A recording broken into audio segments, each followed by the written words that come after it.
Hello everyone, আমার নতুন একটা ভিডিওতে তোমাদের সবাইকে ওয়েলকাম। যেহেতু শীত পড়ে গেছে তার জন্য স্নান করে উঠেই আগে আমার কাজ হলো একটু স্কিন কেয়ার করা।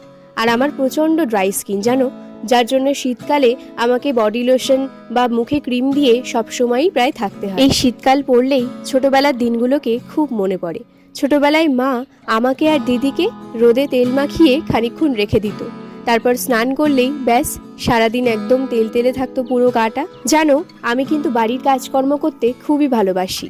আর বিশেষ করে যেদিন আমার ছুটি থাকে সেদিন বাড়িতে থাকলে আমি জামা কাপড় কাচার থেকে শুরু করে ঘরদোর পরিষ্কার করা সবকিছুই বেশ করে থাকি। সারাদিন বেশ জল খাচ্ছি এখন, যেহেতু প্রচণ্ড ড্রাই স্কিন আর এই শীতকালে গা হাত পা একদম শুষ্ক হয়ে আসে, তার জন্য জল খাওয়াটা অত্যন্ত জরুরি। দুপুরের লাঞ্চ করে নিয়ে ওপরের ঘরে চলে আসলাম একটা নতুন ভিডিও শুট করার জন্য। আজকের ভিডিওটা এই অবধি, তাহলে ভালো লাগলে লাইক, কমেন্ট, শেয়ার আর সাবস্ক্রাইব করে দিও আমার চ্যানেল।